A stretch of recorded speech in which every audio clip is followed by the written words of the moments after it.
Hello and welcome back to the Spike podcast. I'm Fraser Myers, and back with me this week we have Spike's editor Tom Slater. Hello. And from the Academy of Ideas, it's Jacob Reynolds. Hello. Coming up on today's show, the crimes of Lucy Letby, Sadiq Khan's lies about ULEZ, the BDSM book that's being shown to preschoolers, and the demise of Yevgeny Prigozhin. So Lucy Letby was sentenced to life imprisonment this week with no chance of parole for the murder of 7 babies and the attempted murder of 6 more.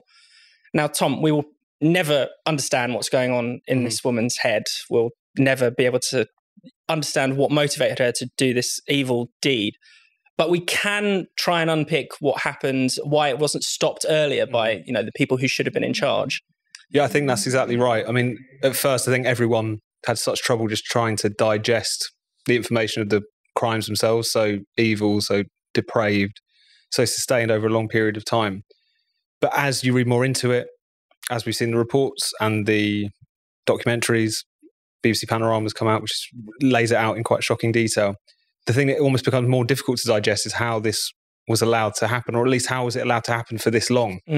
So as far back as 2015, I think, you had consultants in the hospital in which Lucy Letby worked, cottoning on to the fact that she was the common denominator with all of these deaths of infants in the neonatal ward, raising concerns with the hospital management being rebuffed, and it taking this increasingly kind of Kafkaesque and grotesque turn, particularly when the consultants who were really pushing for her to be taken off of the ward, to bring in the police for an investigation to begin, having to actually formally apologise to her because the management had bought her line that she was effectively being bullied and witch hunted by the consultant. So again, a lot of questions have been asked about the NHS. We've obviously had a string of scandals like this where you have hospital management desperate to keep a bad news story out of the headlines, desperate to make sure that any of their kind of failings aren't necessarily going to kind of become a national scandal, end up feeding those particular scandals. And I think broader questions that it raises about how this culture that you do get in with bureaucracies like an NHS hospital, where the perpetuation of the institution and the defence of the institution ends up clouding out all else. And as Brendan wrote about on the site this week, the ease with which bureaucracy can kind of coexist with evil in that sense. So some really deep questions that need to be asked at this point, but you can't help but wonder that that's going to be lost in a quite superficial debate we're having at the moment, is what regulators should we have, what neat fix could be brought in, but it seems there's a much deeper problem here. How couldn't there be? That's the danger, isn't it, Jacob? There's almost like arse covering is put ahead of, doing the right thing, protecting people who are vulnerable. Yeah, well, there's almost a kind of generalizable lesson here about the way in which the NHS as an organization, as a system of management really operates, which is that at every turn, whether you're kind of got serious concerns about the health of your baby, or whether like your one of your grandparents has gone into a care home, or some whatever it is, or even if you're just trying to get an appointment with your GP, the way the NHS seems increasingly set up and structured is to insulate itself from the kind of concerns and problems that both practitioners and the public have. And it's set up like to shield itself from having to deal with people's concerns, because when we could go into details, it's overstretched or underfunded or whatever it is, or just the system of management is so bureaucratic. But it is like a microcosm, a very horrible, grotesque, but microcosm of how the NHS seems to operate. And Tom, I mean, some people were quick to find an explanation for Lucy Letby's crimes. They're blaming whiteness. And now this wasn't just the usual race baiters that you see on Good Morning Britain or on Twitter. This was quite high up people including from the Royal College of Nursing, who thought racism was really what was happening here. Yeah, I mean, in a way, I was a little bit shocked, although maybe not that surprised, that even the usual suspects got stuck in with it. There was this kind of moment of quiet when this first kicked off. You think, surely they're not going to try it with this. Yeah. But then again, of course, they did. So all the people one would expect, whether it's Dr. Shola or it's a kind of po-faced identitarian article in Glamour magazine, or the usual kind of tweeters all weighing in and saying, of course, this is about whiteness, this is about white privilege, that the thing about white women is they cry and they can Karen their way out of any situation, including murdering children. I mean, on one level, it just feels kind of absurd. And you think, is that all you have to offer public discussion? Your same old grift in a situation like this. But as you say, it's been echoed at much higher levels. So Sheila Sobrani, who's the president of the Royal College of Nursing, rehearsed some of these points. And in particular, the point that she was making, the point others have made, is that essentially, on the one hand, Lucy Letby was given a free pass in a way that, say, an ethnic minority woman wouldn't be, because she was white, because she was seen as kind of saintly. All of these kind of assertions essentially been made. And on the flip side, that one of the consultants who was, again, complaining to the management of the hospital, trying to get action taken, is a gentleman called Dr. Ravi Jayaram, who is also a kind of TV doctor as well as a consultant in this particular hospital. And they just latched onto one interview that he'd given to ITV News, I believe, and latched onto the fact that he is of South Asian background, to say if he was a white doctor, he would have been listened to. Now, he has not made that point. Yeah. No one within the case, I see, has made that point. It's also worth pointing out that the first doctor to raise concerns in this particular case was Dr. Stephen Breary, who's a white gentleman. The fact that we even have to kind of top them up here shows how grim this sort of discussion is. And, his supposed excess of white privilege didn't mean he was taken any more seriously. So, as I say, one is tempted to sort of just say, you fucking idiots, you're really going to try and do that in this situation, what's wrong with you? But I think it also does speak to on the one hand, the blind faith of these people, like they just see systemic racism everywhere. Yeah. But on the other hand, the shamelessness of them, that they're quite happy to make their little pat arguments off the back of a string of dead infants. So I think it's a new low among many new lows for that corner of politics, I suppose. I mean, there was another sort of wing of the identitarians who are making the point, oh, look, Lucy Letby isn't trans or a drag queen, so why don't you shut up about that issue?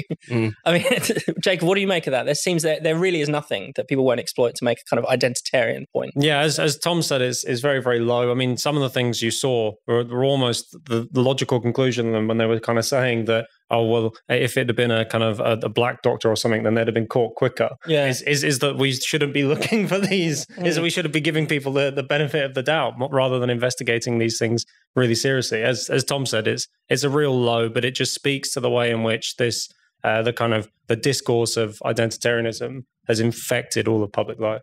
And, Tom, can we really process profound things like, I don't know, evil or something like that when we're dealing with this such a superficial kind of discourse? I think that's exactly the right point, because when I was sort of tweeting about this, you get a little bit of pushback from people saying, well, you've just written about this case and what you think went wrong. It's not to say that these things aren't political issues in some sort of sense. It's not to say that cases like this don't prompt political, social questions that one needs to be interrogated. The point in this situation is that they are taking a case which has absolutely nothing to do with their own particular, if you're being generous, call it area of expertise, if you weren't grift. Yeah. And just trying to warp it in order to fit that particular agenda on the basis of zero evidence, not even on the basis of any concerns around race or racism or discrimination raised by any of the players involved. And that's what makes it so particularly toxic. And it does make you think that whilst, we'd be ridiculous to suggest this has dominated the Lucy Letby discourse, but it's certainly fair to say that there are so many issues in society which get funneled into the kind of identitarian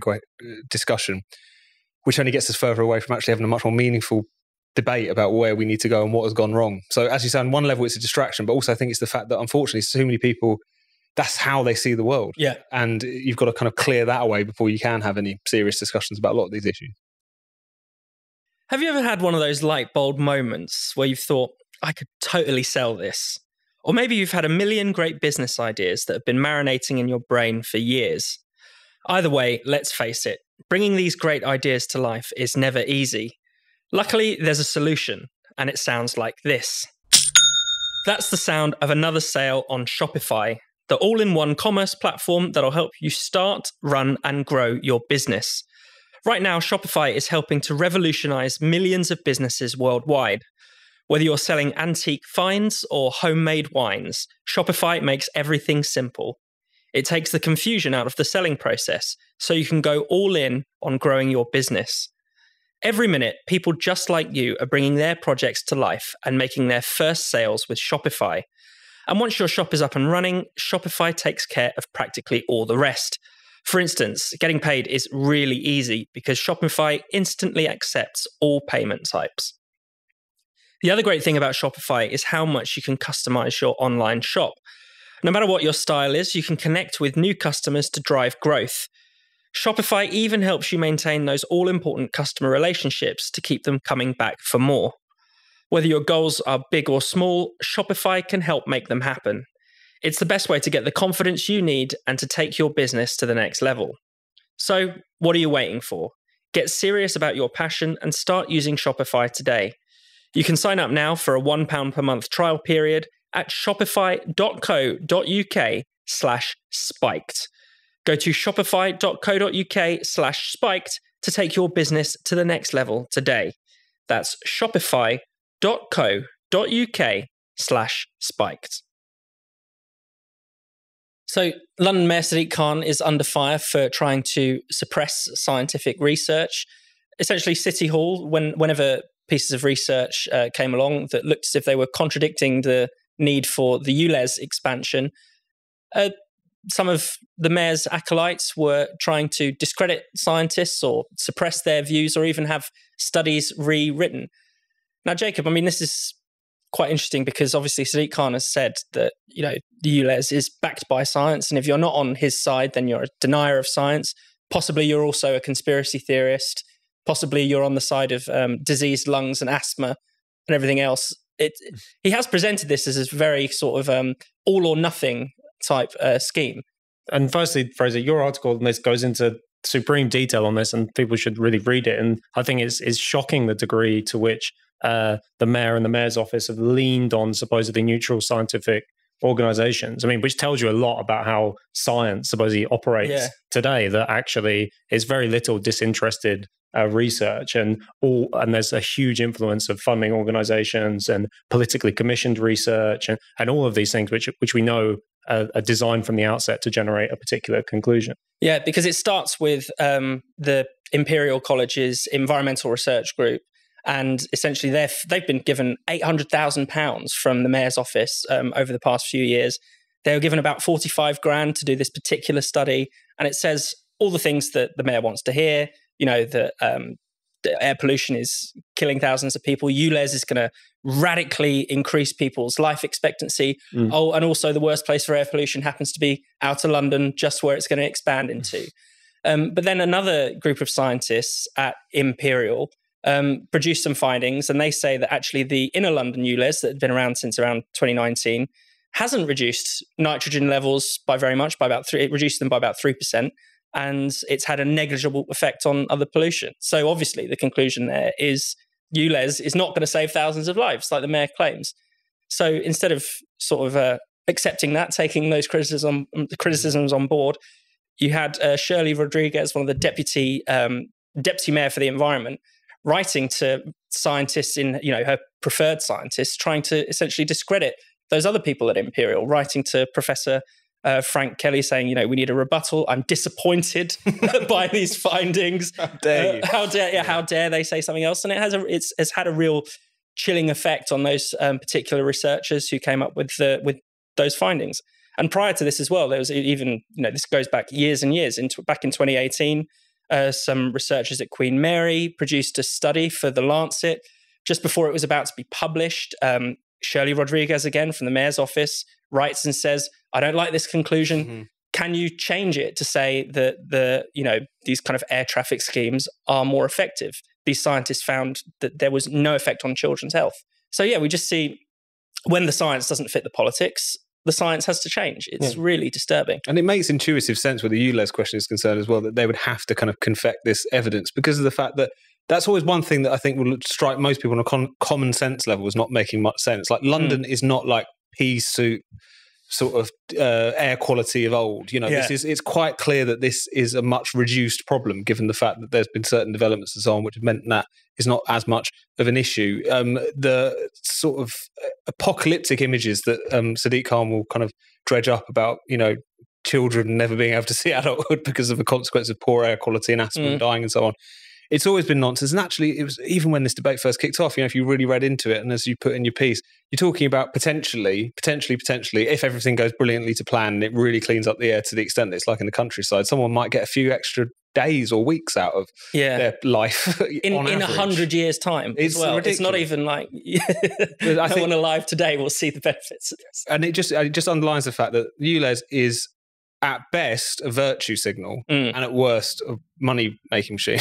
That's essentially what it is that we're talking about. It's either just a way to signal that I care terribly about the environment, to want to make London a world leader in XYZ cause, as Sadiq Khan might be given to wanting to do, Or on the flip side, it's just a case that City Hall is in the toilet financially, and this is actually quite useful. So you can't draw anything else but bad conclusions about this. But undergirding it, all of it, as you say, is that rather than evidence-based policy, policy-based evidence, which has been a feature of political debates for decades now, really, even though this is a particularly galling example of it, I guess. I think at the same time, it's kind of pointing to this policy-based evidence, though. We do also have to grapple with the fact that sure, they needed to concoct an evidence base in order to give this some legitimacy. But it also did play on some kind of fears that people do have, and this widespread sense that cities are kind of dirty, dangerous places, that the car is a symbol of our kind of bad mastery of the planet. And that we have to, on the one hand, expose, as you did really well, the kind of the dodgy evidence underpinning it, but also make a case for what's valuable about being able to use your car in a city. And that not just that people's livelihoods kind of depend on it, or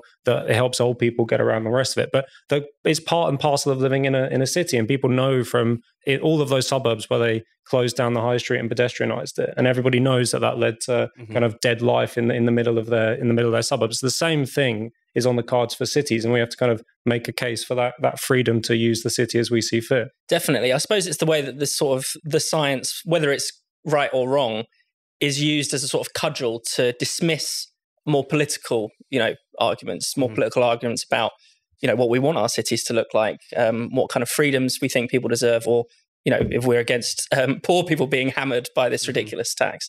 And we can't get out this topic without talking about the doubling down of Sadiq Khan in response to any of these criticisms. Not this in particular, but everything from the bloody nose that his policy got as a consequence of the South Ruislip by-election, the pushback he's got on whether it's LTNs or whether it's the ULEZ or what have you. The recourse is just saying they're a bunch of COVID-denying conspiracy theorists, probably far right as well, just kind of throwing the kitchen sink at them and seeing what will potentially take them down. It's on the one hand, it's the response of someone whose political position is so unassailable. London, Labour is so dominant in London, and has seemingly been so streets ahead. But I also think it betrays a certain level of desperation. He is knocked in a way that he hasn't been for his entire tenure so far. And also, it's quite clear that he's kind of, even if he can cling on to the mayoralty, what he kind of represents is sort of losing the argument in the country at large, even across much of London. So I think it's shameless the way that he's responded to it, but also is a bit of mark of desperation, surely, as well. For his next live podcast, Brendan O'Neill will be in conversation with Michael Shellenberger. For those of you who don't know, Michael Shellenberger is a best-selling author, and he's one of the journalists behind the Twitter Files. Michael and Brendan will be talking about everything from the censorship industrial complex to the cult of climate change and much, much more. The event is free if you're a Spiked supporter. All you have to do is claim your free ticket from the online donor hub. And if you're not a Spiked supporter, then now is the time to sign up. For just £5 per month, not only will you get access to this free event, you'll also get access to many, many other exclusive perks, from ad-free reading to access to the comment section and access to all kinds of other events like this one. So to become a Spiked supporter, just go to spiked-online.com/supporters.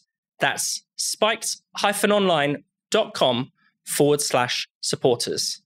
See you at the event.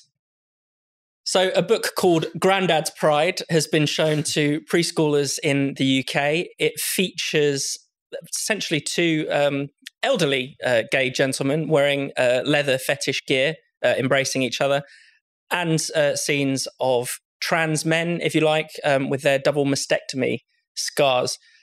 Interestingly, some parents in Hull tried to pull their 4-year-old out of school after the school had shown this book around to the kids.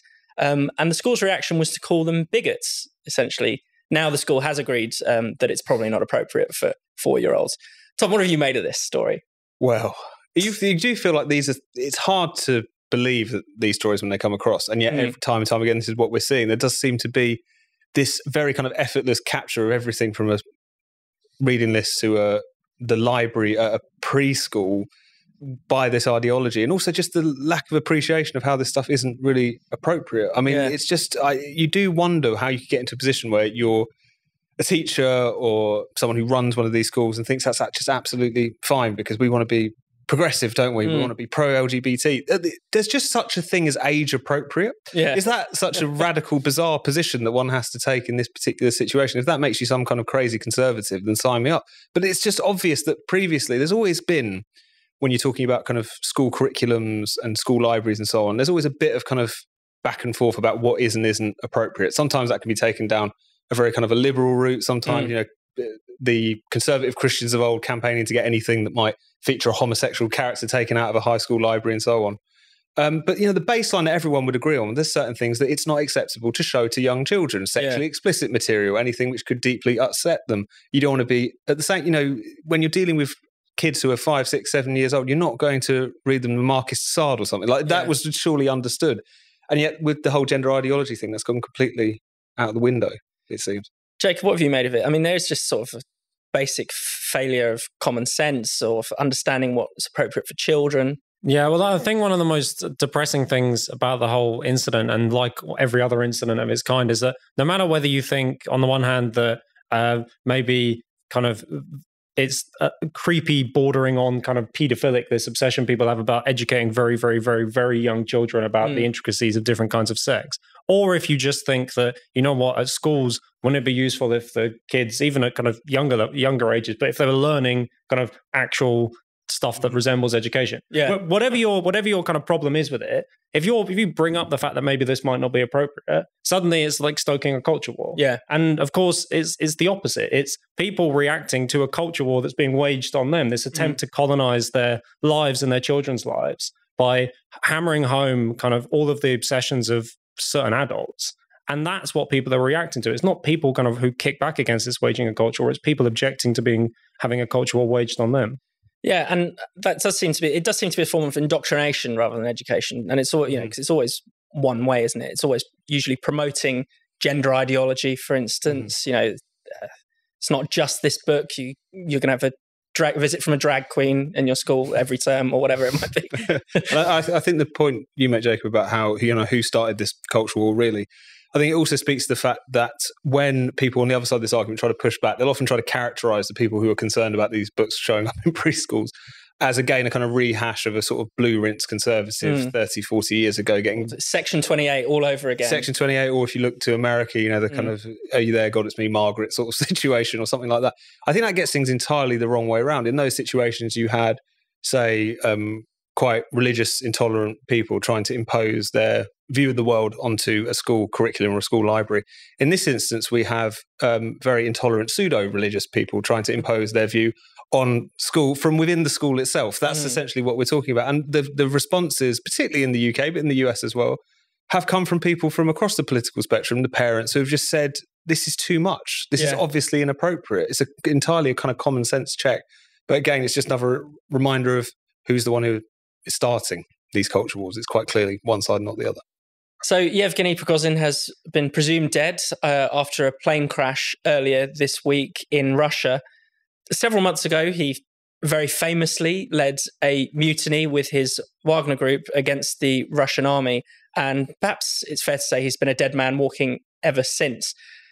Jacob, what have you made of this development? Yeah, I mean, so a lot of people have been saying, revenge is a dish best served cold, and that's why Putin had to kind of wait a little while before knocking off Prigozhin. But in a way, even the timing of it speaks to how deeply shaken Putin and the kind of Putin regime was by the events of the mutiny, that he had to really wait a long time. If you go into some of the detail, as people who follow this very closely do, not only have there been kind of lots of low-level commanders that have been reshuffled, but people kind of right at the top too. And this shows you how shaken he was. It had to wait a long time until the ducks were in a row. And then only finally can kind of the hammer blow fall down on Prigozhin, and not just Prigozhin, but waiting for a good moment when it looks like the entire kind of leadership of Wagner were done too. So I think the lesson to draw from this is that Putin's still very shaken by that mutiny attempt, but also that, I mean, this is not like one of those, whether you like him or not, that he did X, Y, Z, but